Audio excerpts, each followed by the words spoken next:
So we will start the course by defining the term ethical hacking. It is an ongoing cycle of research and attack against a target or a boundary. It's a set of processes and procedures used by penetration testers in order to circumvent the controls of a certain information system. These controls can be categorized into technical, administrative, and operational. At the end of the day, the owner will be presented by a professional report that shows all of these controls, the vulnerabilities, in addition to an executive summary of the engagement. So what is an ethical hacker? Ethical hacker is a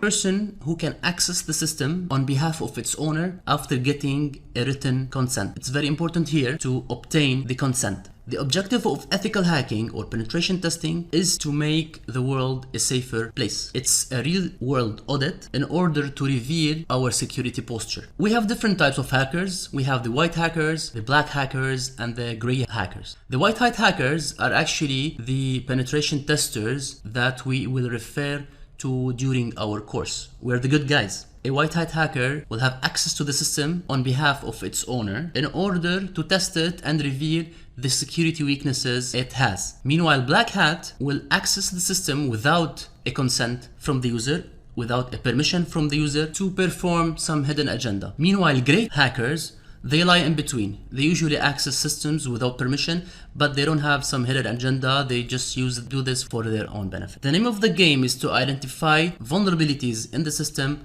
that can be exploited. It is important to note before going on with this course that the skills that you will learn, you should not leverage them to break into anything that you don't have permission to. It is completely illegal to access systems that you don't have explicit or written permission to. We will perform everything on our VM, virtual machines, or the systems that you actually own. Again, I repeat, this is very important. Please do not exercise the skills that you will learn during this course just to attack systems that you don't own.